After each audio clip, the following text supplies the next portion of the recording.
రైతు రుణమాఫీ చేసేవారికే ఓటేయండి. రైతు రుణమాఫీ ఆగస్టు 15 లోపు 2 లక్షల రుణమాఫీతో తీసుకున్న అప్పులు మొత్తం బాధలన్నీ కూడా తీరుస్తా.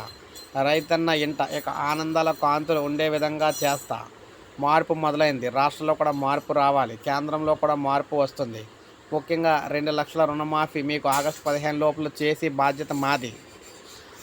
అదేవిధంగా రుణమాఫీ చేసిన వెంటనే మళ్ళీ కొత్త రుణాలు కూడా మీకు ఇస్తాం.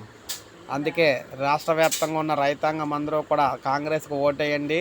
రుణమాఫీ అయితే చేయించుకోండి. ఎందుకంటే కాంగ్రెస్ గెలిచి కేంద్రంలో కాంగ్రెస్ వచ్చినట్లయితే ప్రతి రాష్ట్రంలో కూడా రుణమాఫీ చేస్తా అన్నారు. అప్పుడు మన తెలంగాణకు సంబంధించి ఇంకా ఈజీగా అయితే రుణమాఫీ అయితే ఈజీగా గమ్మునైతే అయిపోతుంది అని చెప్పేసి మనకి రేవంత్ రెడ్డి గారు అయితే తెలియజేస్తూ ఉన్నారన్నమాట.